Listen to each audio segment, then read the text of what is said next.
to stále pomyslí.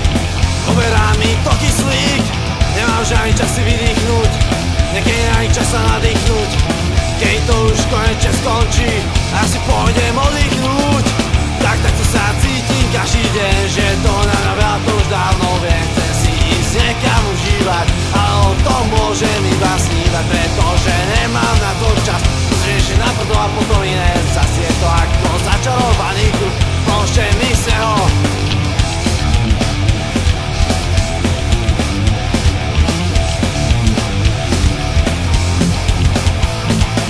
Každú chvíľu ma niečo brzdí, prečo mám tak veľa povedať?